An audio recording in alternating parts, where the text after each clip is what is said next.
This is the first class that I am giving live since the pandemic. And for many of you, it's the first time that you're being at a Gratz class in live. And for some of you, it's the first time you're sitting in the building. So if you wish, please join me in what traditionally we do for the first time. Baruch atah Adonai Eloheinu melech haolam shehechiyanu v'kimanu v'higiyanu lazman. Okay.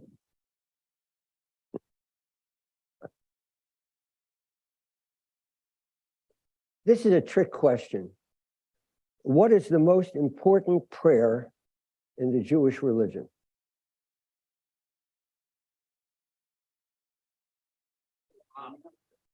Wrong. Try again. Try again. No, the Amidah. And in fact, one of the names for the Amidah, besides silent devotion and tefillah, it's called love prayer par excellence. The reason that was wrong is because the Shema is not a prayer. We don't ask for anything. We don't praise anybody. We don't thank anybody. We don't confess. We don't do any of the things that are genres of prayer. What is the Shema? It's two things. The Shema is an act of studying Torah, following Torah. And the Shema is the pledge of allegiance of the Jewish people. That's what the Shema is. So let's spend a bit of time trying to figure out what the Shema is. Let's begin by asking, if you were going to translate the first word, Shema, how would you translate it? Hear or listen. Hear, or what's the difference? What's the difference between hearing something and listening to something? Focus. What do you mean? Pay attention. You can hear it. Pardon me, I can't hear you. Yes, sir. Pay attention. Listen. Yes, you hear have it, to but pay not attention to listen. listen, that's for sure. It's So great. you're making a very good point. Hearing is involuntary. Listening is voluntary. So that's one difference. Hearing is passive.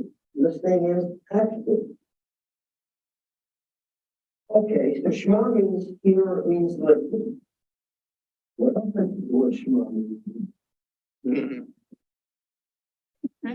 Pay attention. That's right. Right? Those of you who have any connection to the Navy will remember that on ships they would say, now hear this. Meaning pay attention. What else does Shema mean? Understand. It means understand, that's exactly right. Now, my question is, what it does not mean is know, K-N-O-W. So what is the difference between knowing something and understanding something? Experiencing it. Go on, say more.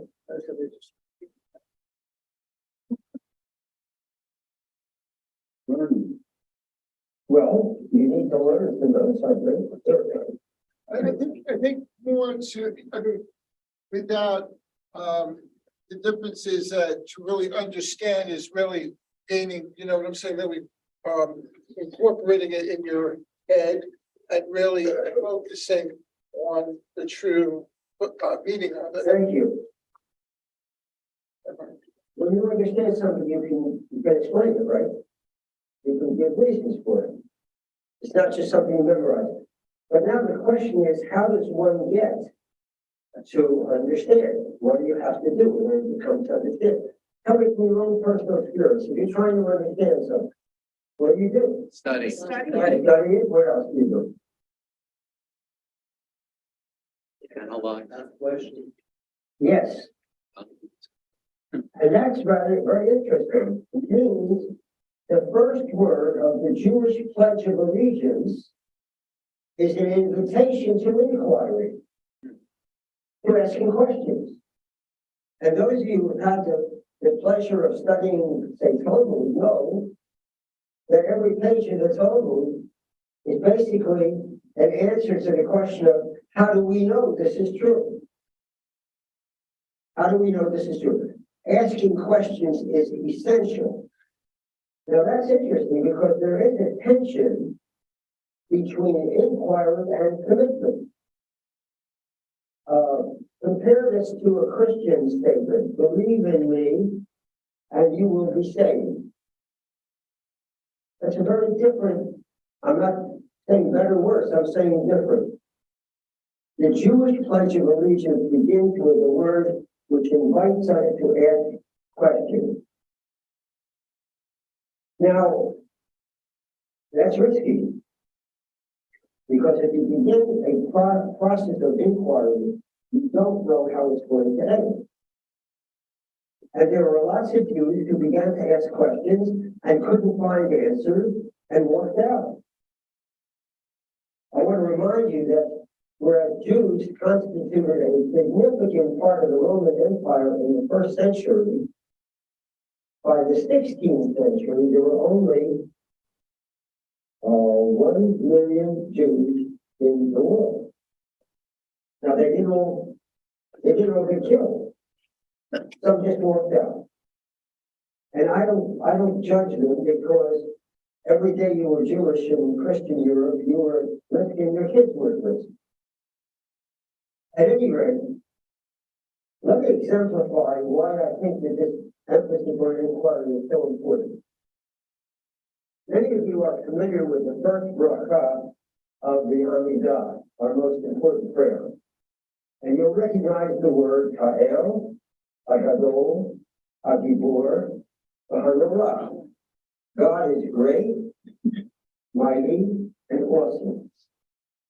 But if you look at the book of Jeremiah, chapter 32, you will find that Jeremiah omits the word Norah.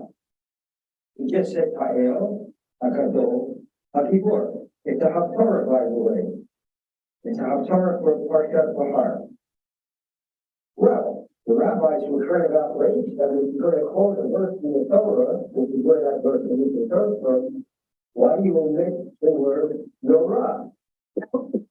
And the book of Daniel in the Bible omits the word Gibor. It just says Ha'el, Hagadol, Hanorah. And he omits the word Gibor. Well, the rabbis in the Talmud find that very strange and troubling. They put the following words in Jeremiah's mouth. How can I call him Norah?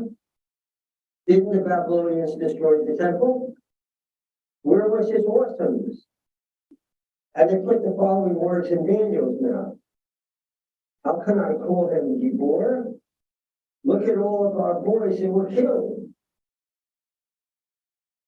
They go on and they say, well, the truth is that God is El Gadol, Gibor Norah, but God is also patient and waits for sinners to repent.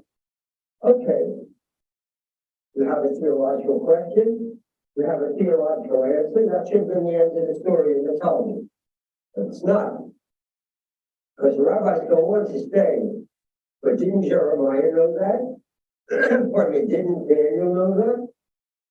And they go on to say, yes, but they knew that God wanted the truth. And the truth in Jeremiah's life experiences and Daniel's life experiences were such that they could not say those words. Because Tamo Shel HaKadosh Baruch Hu Emet, the seal, the essence of God's nature is truth.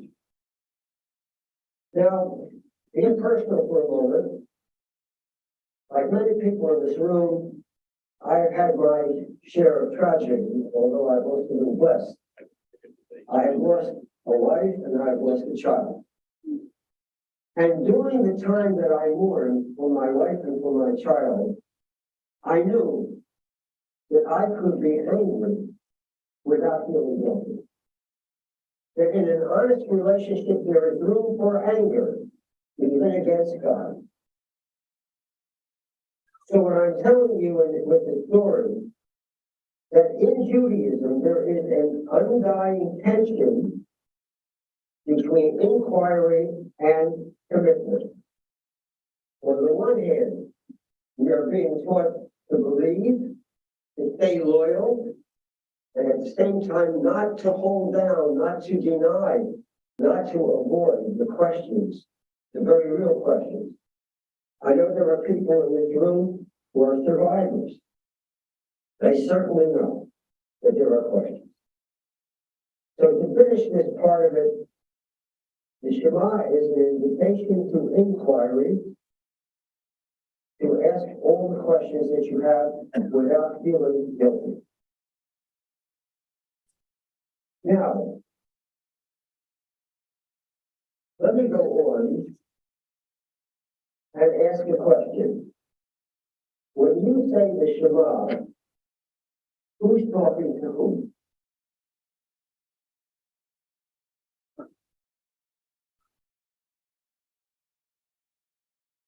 Go ahead, sir. Moses to the people of Israel. Certainly correct. Any other answers? Which means interpretation. Yes, sir. Talking to yourself. You're talking to yourself because you are Israel. Israel is the land, a people, now it's a state, and it's every individual Jew. And it's Jacob. One way. Okay. Who are you talking to when you say Israel?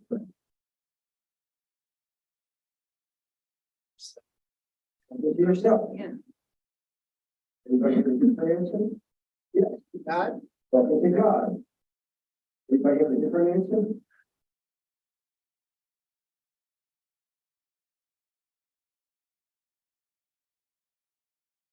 Well, I could be talking to other Jews, right? I could be talking to the world. I could be talking to my father. That happens to me. You know, I pray every day, and sometimes I'll be honest with you, I feel like I'm just doing scales on a piano. But sometimes it's a deep experience, and sometimes it starts out as if I'm playing the scales, and then all of a sudden something happens, and a word leaps out of the page. One day, a couple of years ago, was my father's yard sale. When I take the Shema Yisrael, I was thinking of my dad. And I said to myself, my dad, if he had one wish, it would be not to be the last Jew in the family. Today he has great grandchildren living in Israel, as well as here. One is a Jewish educator. And I felt like I was talking to my dad, and I said, Pop, you did it. If you want your voice out of life, you got it. Now, why is this business of who's talking to whom important? There are two kinds of prayer, ladies and gentlemen. There's the prayer that Abraham Joshua Heschel, my teacher, called the prayer of expression. That's the prayer that we make up. It comes from us. It's our original words. It's not in a book. The psychologist William James said, we pray because we cannot help praying. What I think he meant by that was, if I were to tell you that somebody's sick, most people would probably say something like, I hope he'll get better. Right? I mean, it's almost an involuntary response. And if I tell you that the person got better, it's almost spontaneous to say, thank God, thank goodness. I don't think the words are important. The point is that the prayer of expression is original from you, it's sincere, it can be passionate, and there are religions that have nothing but a prayer of expression among the Christians. There's also the prayer of empathy. That's Dr. Heschel's term. The prayer of empathy begins with a book, not my original words. I read or I sing the words, and then hopefully the feeling comes. So it's the first time the feeling stimulates the words, right? And the second time it's the words that stimulate the feeling. And I've heard people say to me, but the words never change. The words may be there, but you change. And every time you confront those words, you're a different person. And therefore, it is a dynamic human being interacting with a fixed poetic text that can yield the feelings that we get when prayer is most successful. So I'm saying to you that asking the question when you're about to say the Shema, at this moment in my life, as I'm about to say the Shema, who's talking to whom? That's a question that might yield special feeling for you, as it does for me, the next time you say the Shema. Now, I'm almost out of time, so let me add something different. The Shema, as it appears in the Siddur, is surrounded by three brachot, three benedictions. The first one describes God as the creator. The second one describes God as the lover and the teacher. And the third one describes God as a redeemer, as someone who enters history periodically, unexpectedly, and helps people. I would imagine that everyone in this room, including me, wants to feel that I have integrity. I am an integrated human being, not just a bunch of conflicting pieces at war with each other. So in that sense, as God is one, I would like to feel that I am one. The Siddur says to me that there are three things that you can do that can help you become an integrated human being.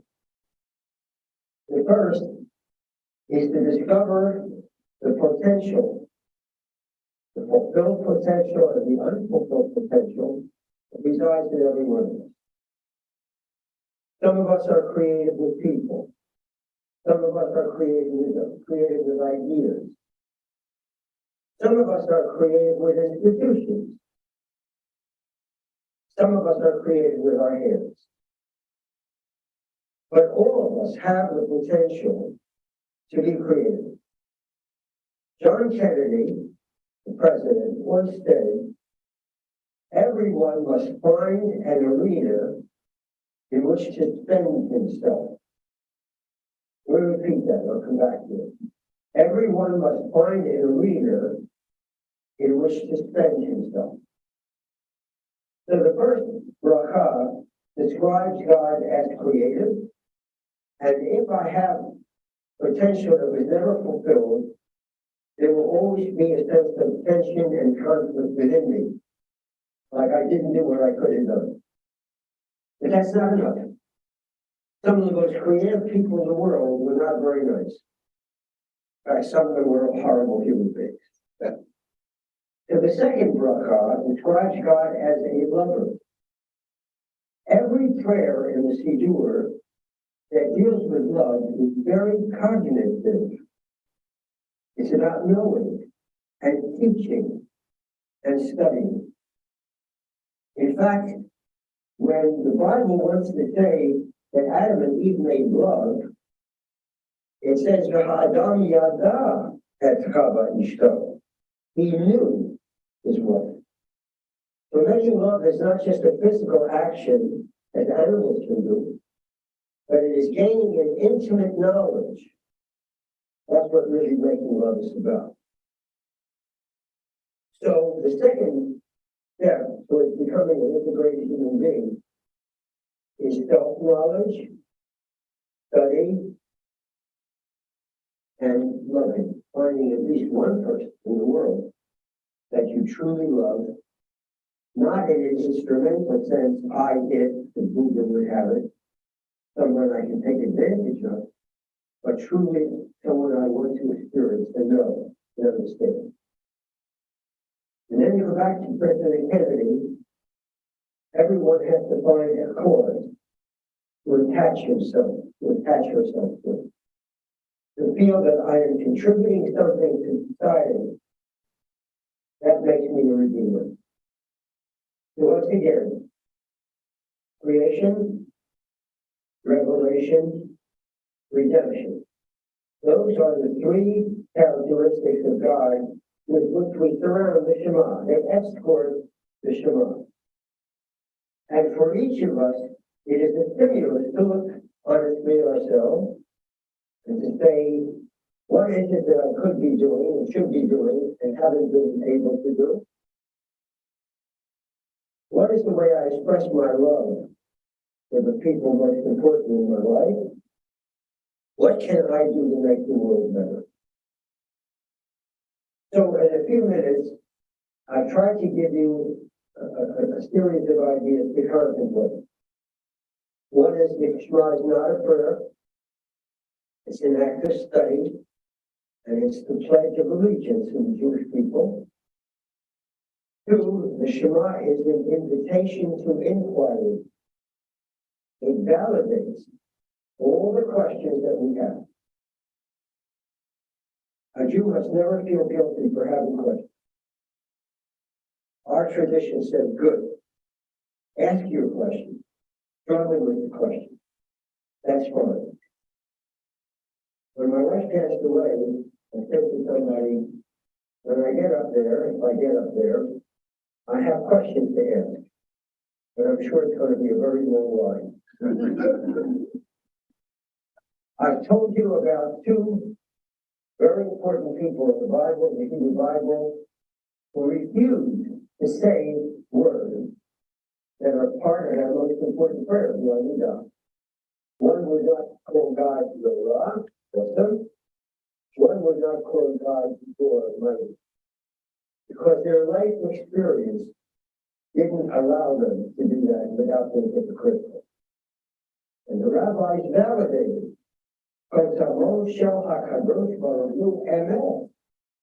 the seal, the essence of God, truth, and God wants truth from us as well.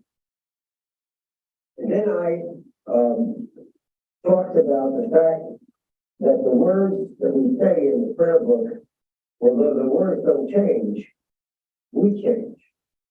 And if we bring ourselves to that text with that notion in mind, they can take on a fresh meaning. I'll give you one example. When I look at a prayer, I frequently ask myself, what happened to the poet that caused the poet to write these words? Now, I don't know the answer, so my imagination takes over. Then I ask myself, has that ever happened to me? How did I handle it? What could I have done that I didn't? What can I do about it right now? And there are times when I take off my tefillin in the morning and pick up the phone, make a phone call I should have made years ago. But unfortunately, it's often too late. So for me, the prayer book describes what the world ought to be like and says to me, what can you do about it? And finally, I've mentioned the three blessings that surround the Shema, that escort the Shema. Describing God as a creator, a lover, a teacher, and a redeemer. And God is one. Something that I think we all want for ourselves. We feel that we have integrity, and we have an integrated personality. Thank you very much.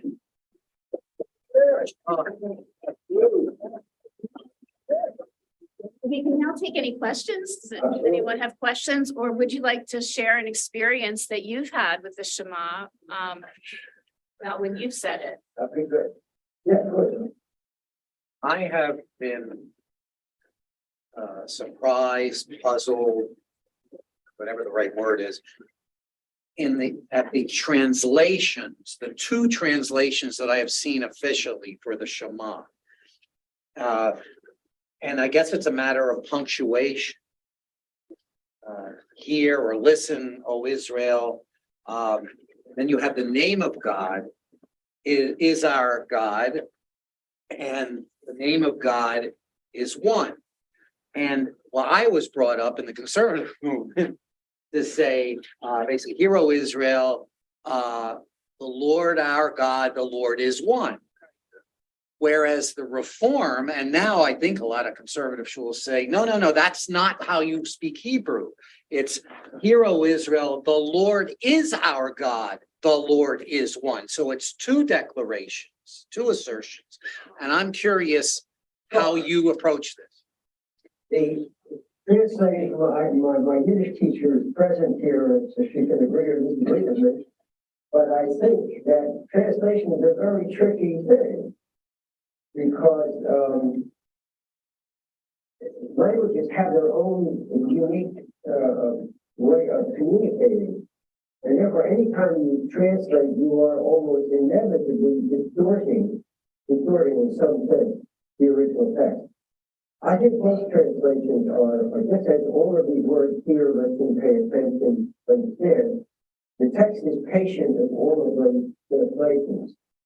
So in this case, I have the word is in there, but probably there are those who don't, and I can't argue with them. Just as one interesting point, Jonathan, all the answers we had made an assumption, which might or might not be true, namely, that the entire 6 words in Shema are a verbal transaction in which either A is speaking to B or A is speaking to A. That is another possibility, isn't there? It could be a dialogue. And we now know that in the 1st century, the Shema in the synagogue was read as a dialogue. The leader of the service said, Shema Yisrael, and the congregation said, Adonai Elohim. So that's a whole other way of looking at this word.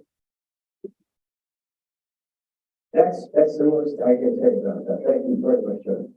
Yes, please. You talked about the word echad, Sure. sometimes capitalized in English, sometimes not. Well, I'm not quite sure precisely why the printer or the editor does that, unless they want to use the word one as a synonym for God. However,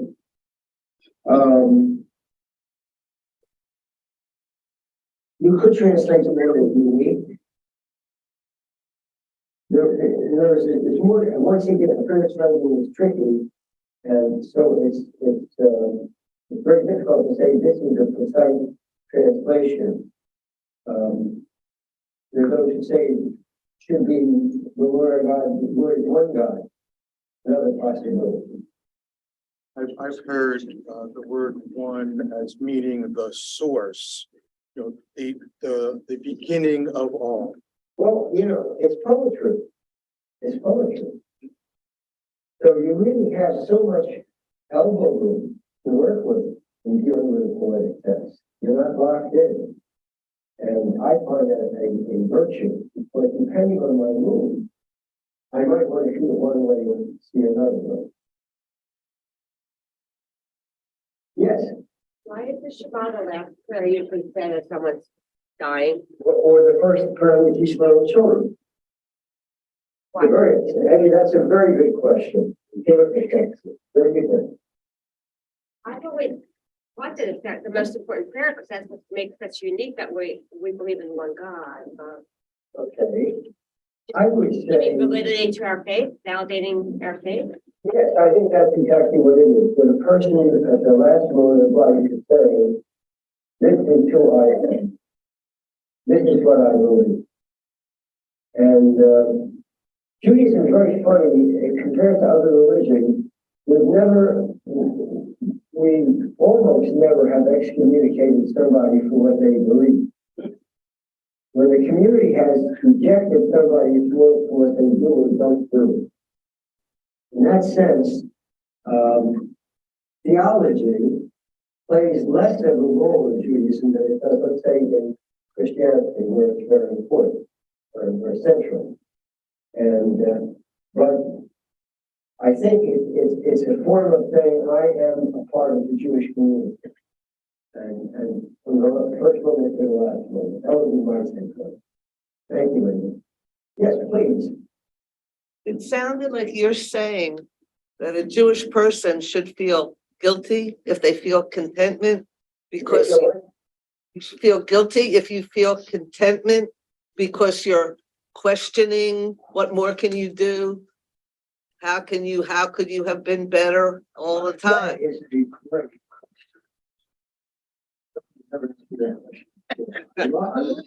I love the question. Look, I said that the prayer book describes the work of what you want to do. It obviously is not. I think you're on to something there. It seems to me that the Jewish tradition makes the assumption that the world can be perfected. That's a basic assumption in Judaism. And it goes on to say, and you can't dodge your part of it. You've got to contribute to it too. So I think on the one hand, most of the prayers, it's very important, are to get us in touch with what we have. You don't need a prayer book to get in touch with what will take it away from you. You don't need a prayer book to remind you of the sadness in your life. But unless you're a spiritual giant, the prayer book is very helpful in reminding us of what we have. Because for many of us, that's not spontaneous. We take something for granted, and then, again, to go back to my wife, my late wife, when she passed away very suddenly, I was, of course, totally destroyed. But then about 2 months after she passed away, I had a thought. When she died, I kept asking, why? But during the 40 years we were married, I never asked the question, why? Why did this have to happen to me, to have a wonderful wife and a wonderful family? So most of the prayers in the prayer book are to help us get in touch with what we have. And from that point of view, it isn't about, it's part of being satisfied. But it's also what you said. It's to say to us, okay, so you have all this, that's great. Now what are you going to do for the next time? So it's hope.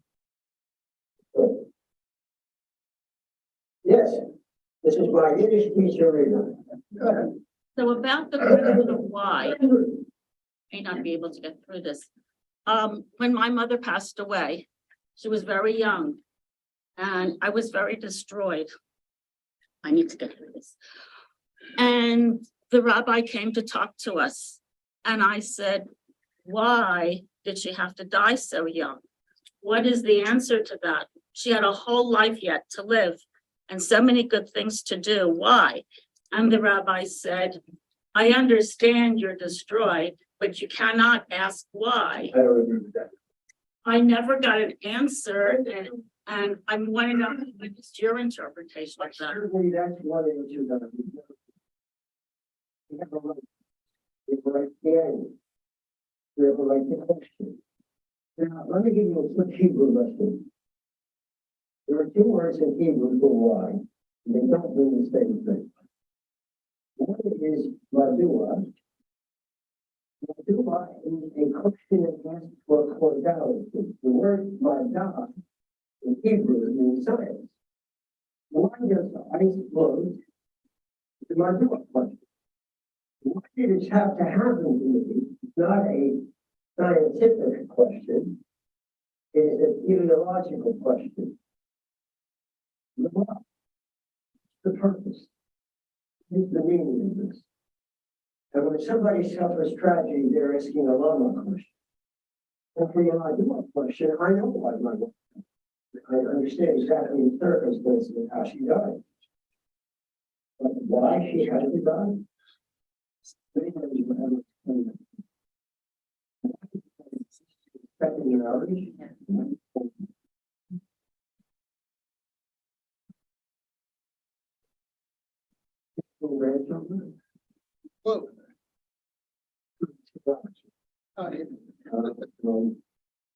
In other words, I would say that we have, I'm going to give you probably about 15 20 answers to the question.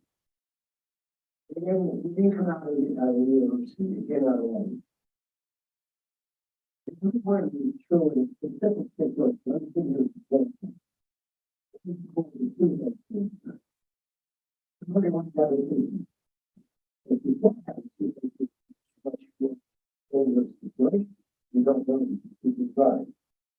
If sometimes you can, you can do something. That is not a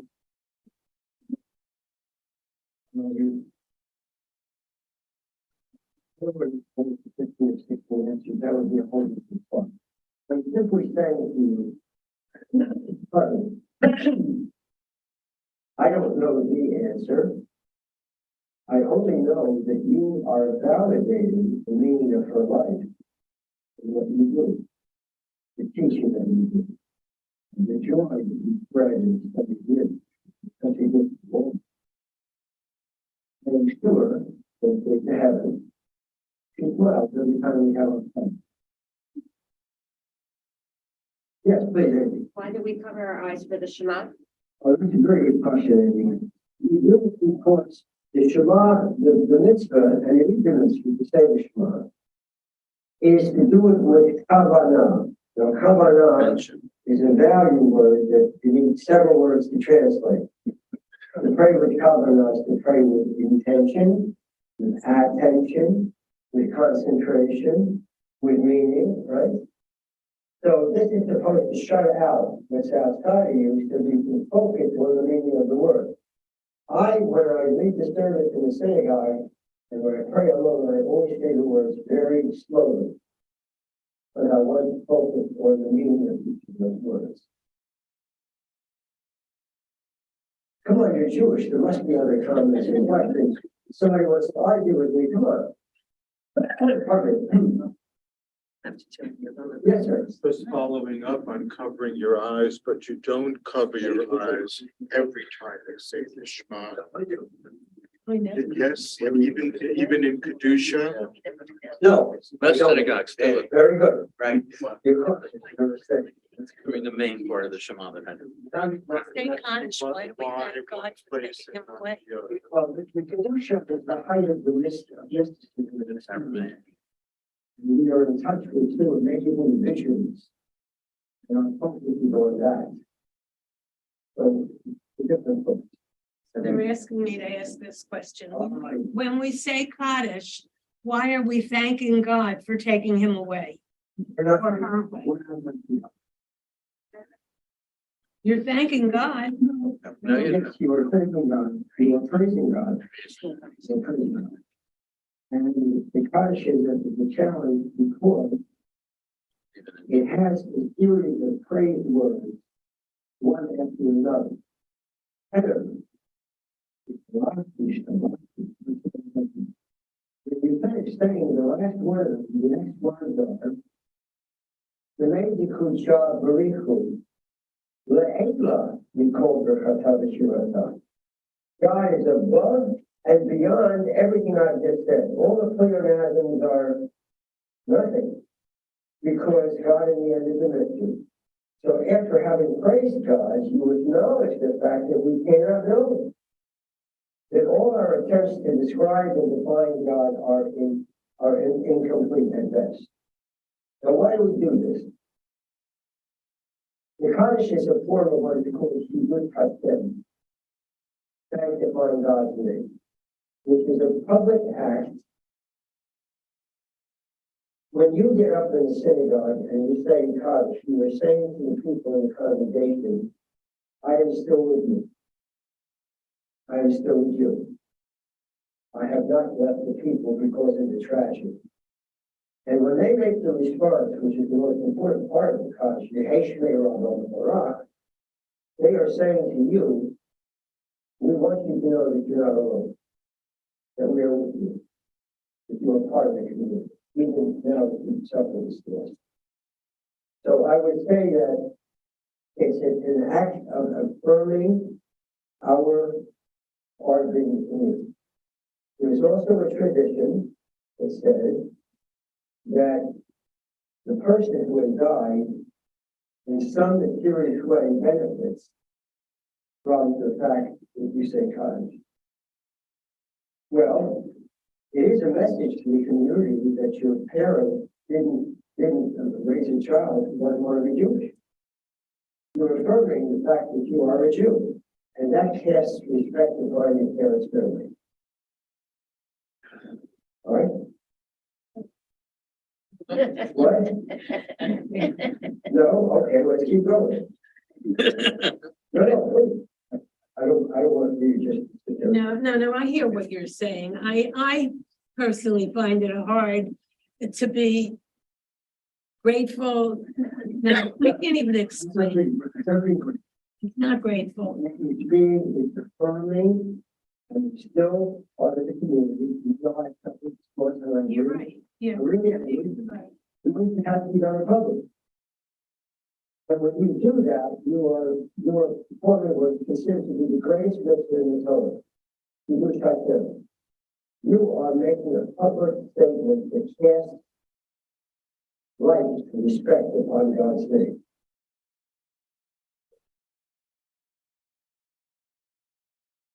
Yes. I think going back to Shema, I really, when I focus on that, I really turn inward in concentration, really focused, but also empathetic to others when I do that. When I do That's that. very lovely. Thank you. Yes, sir. You think of the concept that since God is the creator, he was here before anything else was here, that God doesn't answer to us. We have to answer to him. Any comment on that? I think that's a very profound thought. The difference between American law and Jewish law is that American law is about my rights. Jewish law is about my responsibilities. Adam Mu'adli alone. We are always on duty. We are always responsible for what we do. And from that point of view, I think I might look at it a little differently. God is responsible. God made commitments, one-sided commitments in the Torah. I will do this if you do this. And even when we didn't do that, he said, I will not abandon you forever. So that's what a brit is. It's a covenant between a God who's more powerful, but has stepped back in order to give us agency. Give us a choice. And with that choice, what becomes tragedy. It's a funny thing, folks. Everybody wants to go to heaven, but not tomorrow. And all the descriptions of heaven are stuff that we all want to go there today. But the one thing that we haven't learned yet is what do you do if you're living in a world where there are no challenges, no problems, no reason to try to change things. The one thing God, this is my great theological insight. God knew that the one thing we absolutely cannot stand is boredom. And the one thing we have to say about this world, it ain't boring. So, in other words, the very privilege of having challenges and having tasks to work on is also the source of a lot of tragedy. And that's all I can say about that. There was Sandy's comment about the Kaddish sparked a thought. And it harks back, I think, to something you said a short while ago about translation. Yes. I am disturbed by the necessary reality that most Jews don't speak Hebrew, don't understand Hebrew. There are more who can read it than those who understand it, even understand the literal meaning. Yes. So it seems to me, and forgive me, Sandy, it gets to the point where if what I know is that Kaddish is the prayer that I say when I have lost a loved one, that's it is to me very logical and natural if I don't know Aramaic, let alone Hebrew, that I'm not thanking God for taking my loved one away, because that's something maybe I was taught, maybe I intuited it. But if I were reading the Kaddish in the language I understand, I wouldn't have that question because there is nothing in there. So I'm just wondering, going back to the Shema, how do you feel about the Shema as it is in the original Hebrew versus how it is translated or what it's conveying through the translation? Look, the fact that there's a lot of Jews don't go Hebrew, two solutions. Praying in the vernacular, or learn Hebrew. We have you're in a building now which excels teaching Hebrew. Great teachers here at Gratz Cafe teach Hebrew.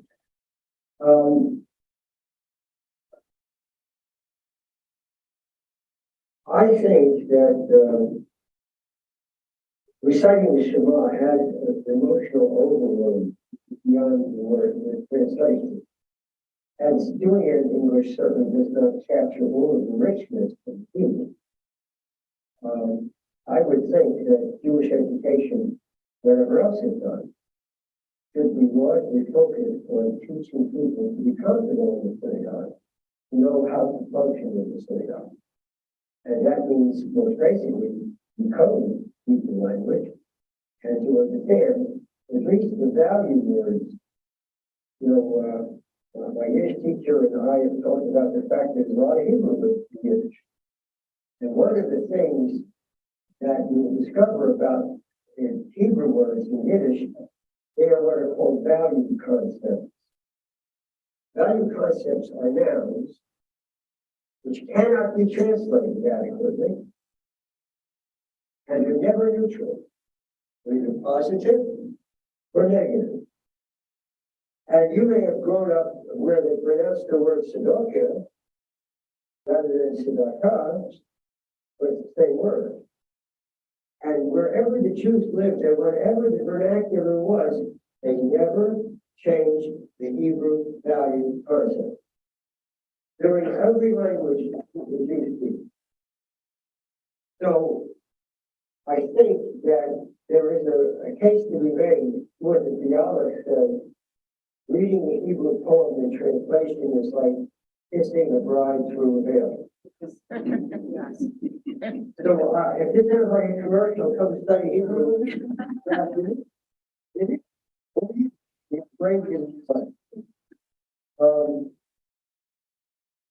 I'm making, I guess my commercial for today is that if you come towards the prayers, bring something, bring your questions, bring your anger, bring your curiosity, the prayer service will mean a lot more to you. Because those words are very rich. I just want to say a word about Lori and Billy are two of the Sadikei Rotallah, the two of the righteous, must be 36 righteous Jews in the world, so that brings it down to 34. Two of the most one, firm, honest, and reasonable not to speak of. I am so pleased that you came here to study with me today. I hope to have other opportunities to study with you, and thank you very much.